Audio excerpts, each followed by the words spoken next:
ನಮಸ್ತೆ ರೈತ ಬಂದವರೇ, ನಾನು Akshata MSc horticulture BPharm supply chain private limited ಅಲ್ಲಿ ಕೆಲಸ ಮಾಡ್ತಿದ್ದೀನಿ. ನಾವು 2025ನೇ ಸಾಲಿನಲ್ಲಿ ನಡೆದಿರುವಂತಹ ತೋಟಗಾರಿಕೆ ಮೇಳದಲ್ಲಿ ಬಿಫಾರ್ಮ್ ವತಿಯಿಂದ ನಾವು ಇಲ್ಲಿದ್ದೀವಿ ಮೇಡಮ್. ಮ್ಯಾಮ್, ನಮಗೆ ನಿಮ್ಮ ಉತ್ಪನ್ನಗಳು ಪರಿಚಯ ಮಾಡಿಕೊಡ್ತೀರಾ?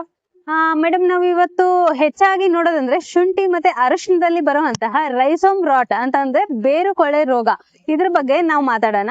ಅರಿಶಿನ ಮತ್ತೆ ಶುಂಠಿ ಬೆಳೆಯಲ್ಲಿ ಬರುವಂತಹ ಬೇರು ಕೊಳೆ ರೋಗನ ನಾವು ಸಿ ಟ್ರೀಟ್ಮೆಂಟ್ ಇಂದ ಕಡಿಮೆ ಮಾಡಬಹುದು. ಹೇಗಂತಂದ್ರೆ VMC ಮತ್ತೆ ಟ್ರೈಕೋಡರ್ಮಾನ ಬಿತ್ತನೆ ಮಾಡೋ ಮೊದಲು ಶುಂಠಿ ಮತ್ತೆ ಅರಿಶಿನದ ಬೇರುಗಳಿಗೆ ನಾವು ಅದನ್ನ ಟ್ರೀಟ್ಮೆಂಟ್ ಮಾಡ್ಬಿಟ್ಟು ಆಮೇಲೆ ಬಿತ್ತನೆ ಮಾಡೋದ್ರಿಂದ ನಾವು ಈ ಕೊಳೆ ರೋಗನ ಕಡಿಮೆ ಮಾಡಬಹುದು. ಶುಂಠಿಯ ಬೇರುಗಳ ಸಂಖ್ಯೆಯನ್ನ ನಾವು ಜಾಸ್ತಿ ಮಾಡೋದಕ್ಕೆ ಪ್ಲಾನ್ಸಿನಿ ಮತ್ತು ಬಯೋ NPK ನ ತಿಂಗಳಿಗೊಮ್ಮೆ ಇಲ್ಲಾಂದ್ರೆ 45 ದಿನಕ್ಕೊಮ್ಮೆ ನಾವು ಬಳಸೋದ್ರಿಂದ ನಾವು ಅದರ ಮರಿಗಳ ಸಂಖ್ಯೆ ಮತ್ತು ಬೇರಿನ ಸಂಖ್ಯೆಯನ್ನ ಜಾಸ್ತಿ ಮಾಡಬಹುದು. ಇದರಿಂದ ನಾವು ಶುಂಠಿ ಮತ್ತು ಅರಿಶಿಣದ ಬೆಳೆಯಲ್ಲಿ ಉತ್ಪಾದನೆಯನ್ನ ಜಾಸ್ತಿ ಮಾಡ್ಕೊಳ್ಬಹುದು. ಇದಲ್ಲದೆ ನಾವು ಶುಂಠಿ ಕೊಳೆ ರೋಗ ಮತ್ತೆ ಅರಿಶಿಣದ ಕೊಳೆ ರೋಗನ ಕಡಿಮೆ ಮಾಡೋದಕ್ಕೆ VMC ಮತ್ತೆ ಟ್ರೈಕೋಡರ್ಮನ ಬಳಸೋದ್ರಿಂದ ನಾವು ಉತ್ಪಾದನೆಯನ್ನ ಹೆಚ್ಚು ಮಾಡಿಕೊಳ್ಳಬಹುದು. ಅರಿಶಿಣದ ಗಡ್ಡೆಯ ಗಾತ್ರ, ಬಣ್ಣ ಮತ್ತು ಹೊಳಪನ್ನು ಹೆಚ್ಚಿಸಲು PSP ಮತ್ತು KMB ಯನ್ನ ಬಳಸಿ. ಇದನ್ನ ಬಳಸೋದ್ರಿಂದ ನಾವು ಅರಿಶಿಣದಲ್ಲಿ ಬರುವಂತ ಕುರ್ಕುಮಿನ್ ಕಂಟೆಂಟ್ ಏನಿದೆಯಲ್ಲ ಅದನ್ನು ಕೂಡ ಜಾಸ್ತಿ ಮಾಡಬಹುದು. ಮತ್ತೆ ಶುಂಠಿಯಲ್ಲಿ ಬರುವಂತ ಜಿಂಜರಾಲ್ ಕಂಟೆಂಟ್ ಅನ್ನು ನಾವು ಈ ಬಿಫಾರ್ಮ್ ಸಂಸ್ಥೆಯ ಉತ್ಪನ್ನಗಳನ್ನು ಬಳಸಿ ಹೆಚ್ಚು ಮಾಡಿಕೊಳ್ಳಬಹುದು. ಬಿಫಾರ್ಮ್ ಸಂಸ್ಥೆಯಲ್ಲಿ ಸಿಗುವಂತ ಉತ್ಪನ್ನಗಳು ಯಾವ್ಯಾವ ಅಂತಂದ್ರೆ ಭೂರಕ್ಷಾ ಅಂತ ಒಂದು ಸಿಗುತ್ತೆ.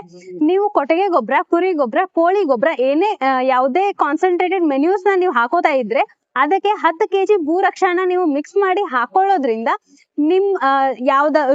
ನಿಮ್ಮ ಬೆಳೆಗೆ ರೋಗ ನಿರೋಧಕ ಕೀಟನಾಶಕ ಶಕ್ತಿಯನ್ನ ಹೆಚ್ಚಿಗೆ ಮಾಡುತ್ತದೆ.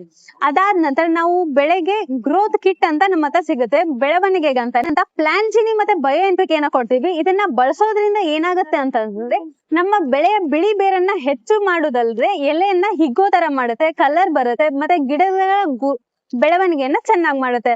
ನಾವು ಹೂವಿನ ಸಮಯದಲ್ಲಿ PSP, KMB ಮತ್ತೆ ಸಮುದ್ರಿಕಾ ಅಂತ ಕೊಡ್ತೀವಿ. ಇದು ಏನ್ ಮಾಡುತ್ತೆ ಅಂತಂದ್ರೆ ಗಿಡಗಳ ಹೂವಿನ ಸಂಖ್ಯೆ ಹೆಚ್ಚಿಗೆ ಆಗೋ ಹಾಗೆ ಮಾಡುತ್ತೆ, ಮತ್ತೆ ಕಾಯಿ ಕಟ್ಟೋದನ್ನು ಕೂಡ ಜಾಸ್ತಿ ಮಾಡುತ್ತೆ. ನಾವು ಹಣ್ಣಿನ ಸಮಯದಲ್ಲಿ PSP, KMB ನ ಬಳಸೋದ್ರ ಮೂಲಕ ನಾವು ನಮ್ಮ ಬೆಳೆಯ ಹಣ್ಣಿನ ಗಾತ್ರ, ಬಣ್ಣ, ಹೊಳಪನ್ನು ಕೂಡ ಹೆಚ್ಚಿಗೆ ಮಾಡಿಕೊಳ್ಳಬಹುದು. ಹೀಗೆ ನೀವು ನಿಮ್ಮ ಬೆಳೆಗೆ ಬಿಫಾರ್ಮ್ ಸಂಸ್ಥೆಯ ಉತ್ಪನ್ನಗಳನ್ನ ಬಳಸಿಕೊಂಡು ನಿಮ್ಮ ಬೆಳೆ ಉತ್ಪಾದನೆಯನ್ನ ಹೆಚ್ಚು ಮಾಡಿಕೊಳ್ಳಿ. ಬನ್ನಿ, ನಾವು ಇಂದು ಸಹಜವಾಗಿ, ಸುಲಭವಾಗಿ, ಲಾಭದಾಯಕವಾಗಿ ನಮ್ಮ ಬೆಳೆಯನ್ನ ಬೆಳೆಯೋಣ. ನಮಸ್ಕಾರ.